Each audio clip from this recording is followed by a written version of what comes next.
ZP high school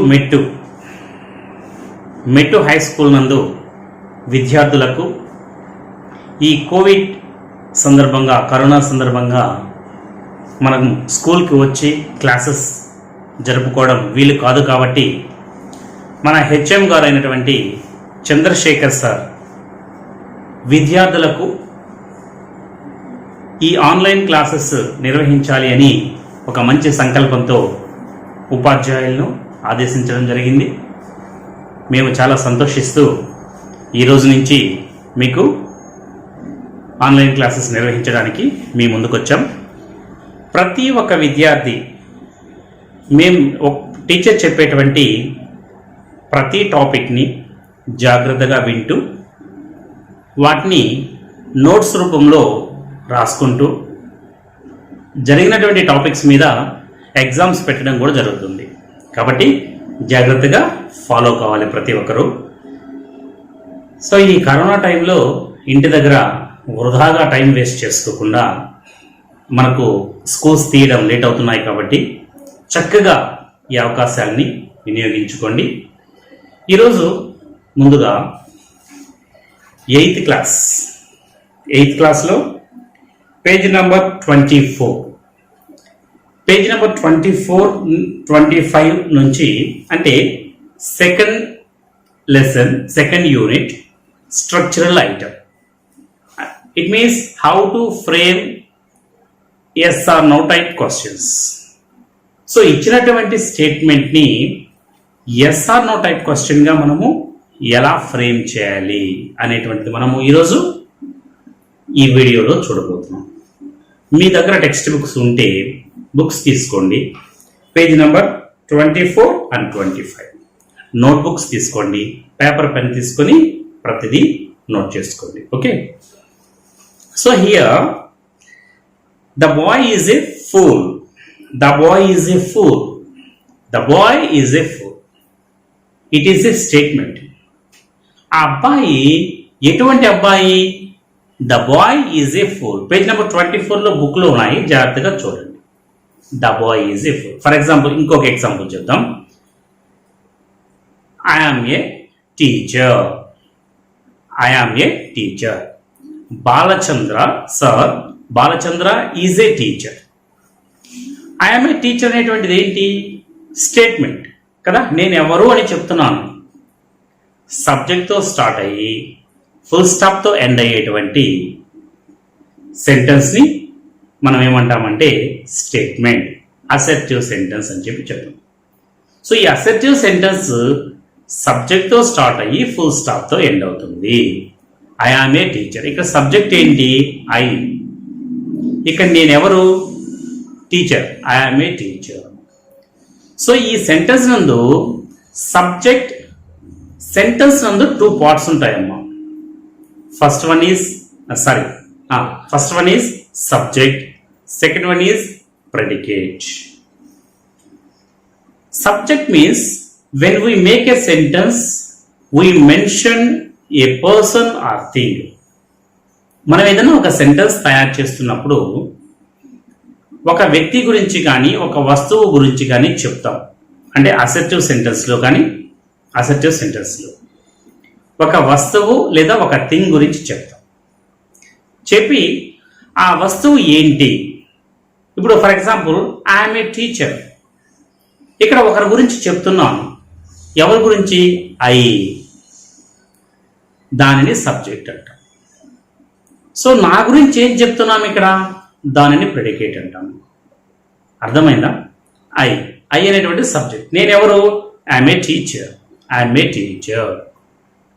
so ఇక్కడ subject వచ్చి I, I'm a teacher అనేటువంటిది ప్రెడికేట్. అర్థమైందా? Balachandra is a teacher. ఇందులో సబ్జెక్ట్ ఏది? ఎవరి గురించి చెప్తున్నాము? ఇక్కడ ఎవరి గురించి మాట్లాడుతున్నాము? We're talking about Balachandra. So here the Balachandra is a subject. Okay, so we say something about Balachandra. Balachandra గురించి ఏం చెప్తున్నాం మనము? Is a teacher. బాలచంద్ర ఒక టీచర్ అని చెప్తున్నాం కదా. సో కాబట్టి బాలచంద్ర అనేటువంటిది సబ్జెక్టు, ఈజ్ ఏ టీచర్ అనేటువంటిది ప్రెడికేట్. అర్థమైందా? In a sentence there are two parts, subject and predicate. Subject means when we make a sentence we mention a person or thing, that is called subject. మనం ఒక sentence ని తయారు చేస్తున్నప్పుడు ఒక వ్యక్తి గురించి కానీ ఒక వస్తువు గురించి కానీ చెప్పడం జరుగుతుంది, దానిని సబ్జెక్ట్ అంటాము. ఆ వ్యక్తి గురించి ఏమైతే చెప్తున్నామో దానిని ప్రెడికేట్ అంటాం. లేదంటే ఆ వ్యక్తి గురించి కానీ ఆ వస్తువు గురించి కానీ ఏమైతే చెప్తున్నామో దానిని ప్రెడికేట్ అంటాం. అర్థమైందా? సో ఇప్పుడు మనకు సెంటెన్స్ నందు ఒక సబ్జెక్టు, ప్రెడికేట్ అనేటువంటివి ఉంటాయి. సో ఇప్పుడు ఇక్కడ బాలచంద్ర ఈజ్ ఏ టీచర్, ఈ సెంటెన్స్ లో సబ్జెక్ట్ ఎవరు? Balachandra. Okay, next helping verb అనేటువంటిది ఉందా లేదా? ఇక్కడ హెల్పింగ్ వర్బ్ ఉందా? Balachandra is a teacher. మన ఇంగ్లీష్ సెంటెన్స్ యొక్క స్ట్రక్చర్ ఎలా ఉంటుందంటే subject, verb, object. Subject, verb, object. Balachandra is a teacher. So ఇక్కడ ఈజ్ అనేటువంటిది ఏంటి?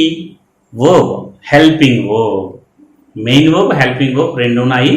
వాటి గురించి డీటెయిల్గా మనము ఒక్కోటి తర్వాత క్లాసెస్లో తెలుసుకుందాం. ఈ బుక్లో ఈ టాపిక్లో ఇచ్చినటువంటి ఈ విషయాన్ని చూద్దాం. Balachandra is a teacher. ఇందులో సబ్జెక్ట్ ఈ స్టేట్మెంట్ని మనం ఏం చేయాలి? ఎస్ ఆర్ నో టైప్ క్వశ్చన్గా చేయాలి. సో ఒక స్టేట్మెంట్ని ఎస్ ఆర్ నో టైప్ క్వశ్చన్గా తయారు చేయాలి అంటే ఒక సెంటెన్స్లో ఇచ్చినటువంటి హెల్పింగ్ వర్బ్ని సబ్జెక్ట్ ముందుకు తీసుకువెళ్తే అది క్వశ్చన్గా తయారవుతుంది. ఇక్కడ క్వశ్చన్స్ రెండు రకాలు ఉన్నాయి. వాటిని ఏమంటాం? ఒకటి yes or no type question, అంటే ఆర్ యు ఏ బాయ్? నువ్వు అబ్బాయివా అంటే దీనికి ఎస్ కానీ నో కానీ ఏదో ఒకటే చెప్పాలి. Are you a boy? Yes, లేదంటే no. Are you a boy? Next WH questions.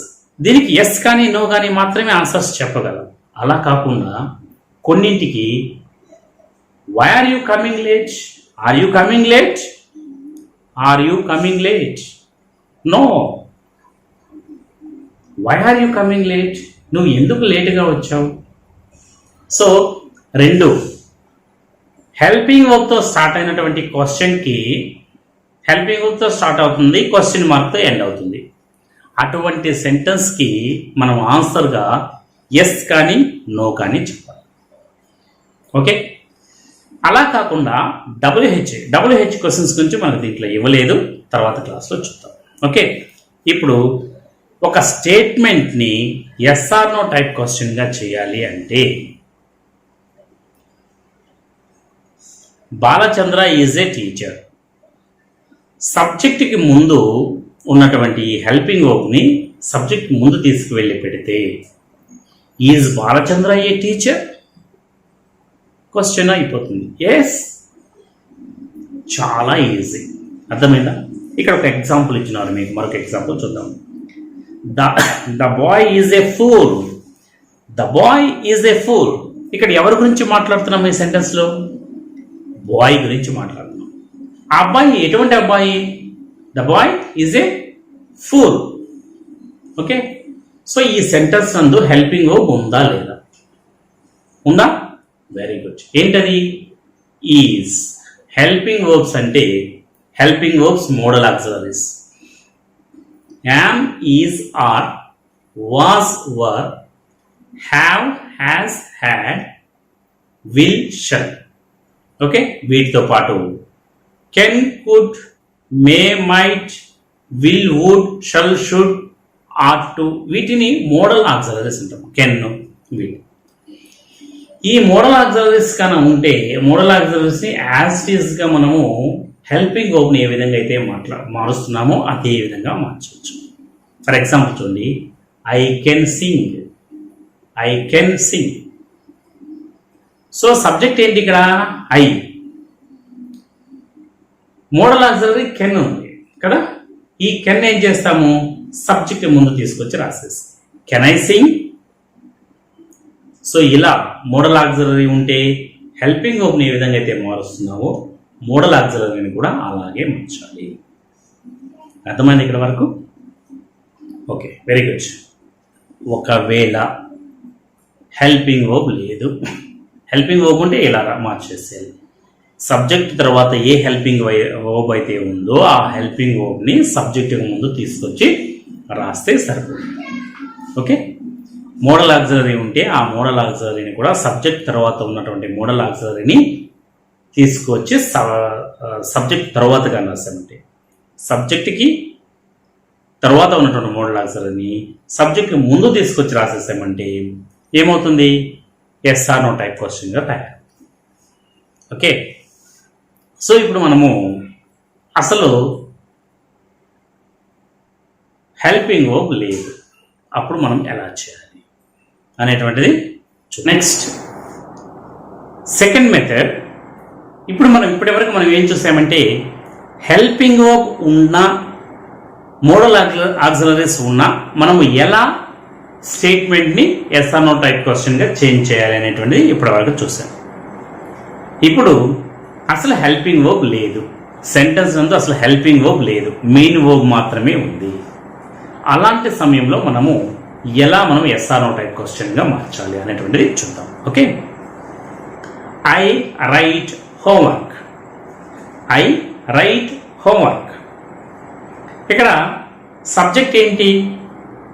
దీని ఎవరి గురించి మాట్లాడుతున్నాము? ఐ, నా గురించి. ఓకే, ప్రెడికేట్ ఏంటి? Write homework. ఇందులో హెల్పింగ్ వర్బ్ ఏదన్నా ఉందా? లేదు. ఒక సెంటెన్స్ నందు హెల్పింగ్ వర్బ్ లేకపోతే డూ కానీ డస్ కానీ డిడ్ కానీ ఉపయోగించి ఎస్ ఆర్ నో టైప్ క్వశ్చన్గా తయారు చేయాలి. I write homework. ఇక్కడ రైట్కి ఎస్ కానీ ఈఎస్ కానీ ఉందా? లేదు. అంటే వర్బ్కి ఎస్ ఈఎస్ లేకపోతే ఈ ఐకి ముందు డూ అనేటువంటిది రాస్తే సరిపోతుంది. ఇక్కడ చూడండి, ఫస్ట్ వర్బ్ ఏ ఫామ్ లో ఉంది చూసుకోవాలి. ప్రజెంట్ ఫామ్ లో ఉందా, పాస్ట్ ఫామ్ లో ఉందా చూసుకోవాలి. రైట్ అనేటువంటిది ఏంటి? బేస్ ఫామ్, ఫస్ట్ ఫామ్ లో ఉంది. సో వర్బ్ ఫస్ట్ ఫామ్ లో ఉండి ఆ వర్బ్ కి ఎస్ కానీ ఈఎస్ కానీ లేకపోతే సబ్జెక్ట్ ముందు డూ రాస్తే సరిపోతుంది. ఓకే, ఆ వర్బ్ ను బేస్ చేసుకుని హెల్పింగ్ వర్బ్ రాయొచ్చు, లేదా సబ్జెక్ట్ బేస్ చేసుకుని హీ షీ ఇట్ అనేటువంటిది వస్తే మాత్రం హీ షీ ఇట్ అనేటువంటిది వస్తే డస్ అనేటువంటిది వస్తుంది.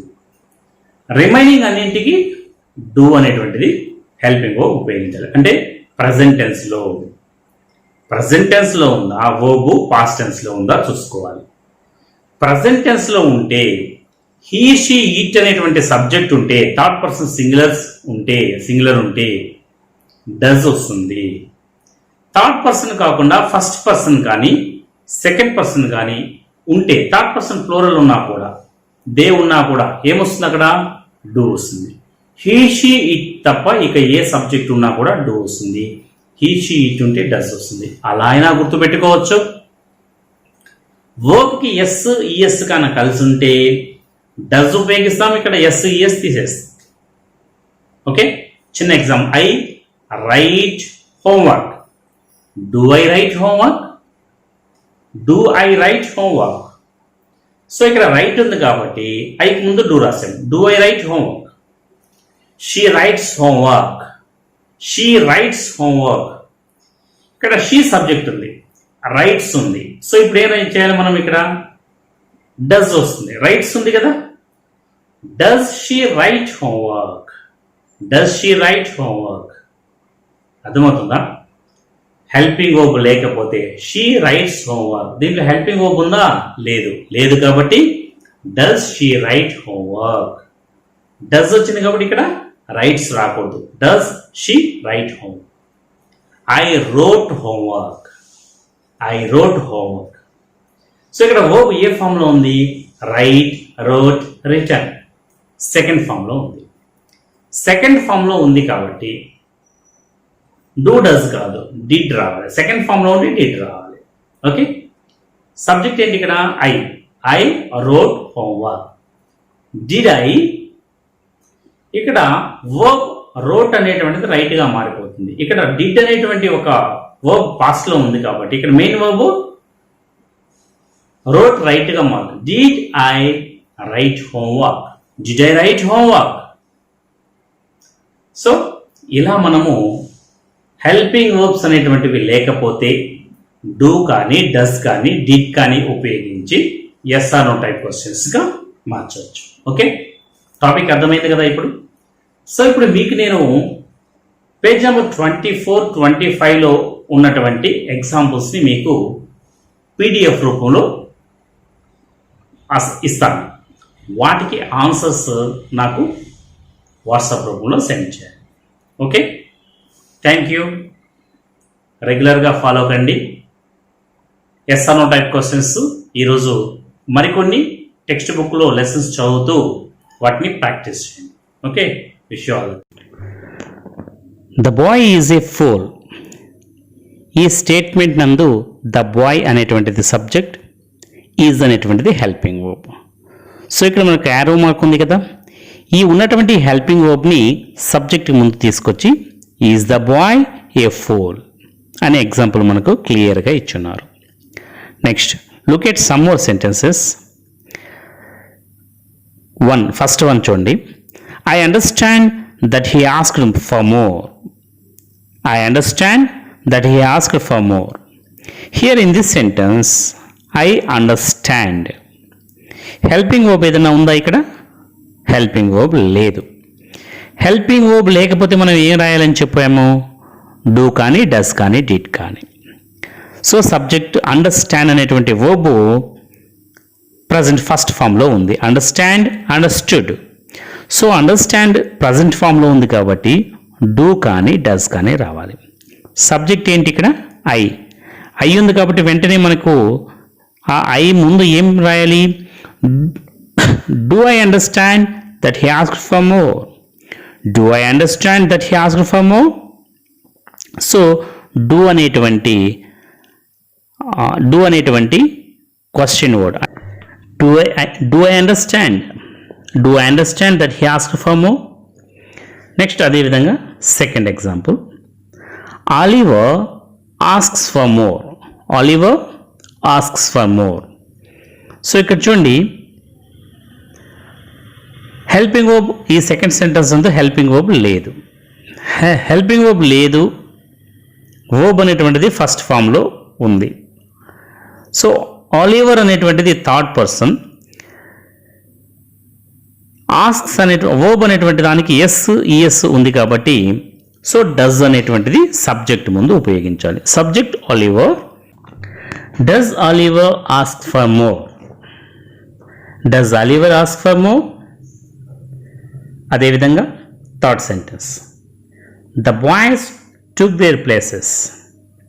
The boys took their places. Here the verb took. Take అనేటువంటి బేస్ ఫామ్కి సెకండ్ ఫామ్ వచ్చి take, took, taken. So verb second ఫామ్లో ఉంది కాబట్టి మనం ఇంకా డూ, డస్ అనేటువంటిది ప్రజెంట్ ఫామ్కే వాడతాము. డిడ్ అనేటువంటిది పాస్ట్ ఫామ్కు వాడతాము. సబ్జెక్ట్ ఏంటి ఇక్కడ? The boys. Did the boys. ఇక్కడ ఆల్రెడీ డిడ్ వచ్చింది కాబట్టి వర్బ్ అనేటువంటిది ఫస్ట్ ఫామ్లోనే రాయాలి. Did the boys take their places. So this is the way to change the assertive sentence into yes or no type questions. Okay, change the following statements into yes or no type questions. మనకి ఈ page నందు 7 statements ఇవ్వడం జరిగింది.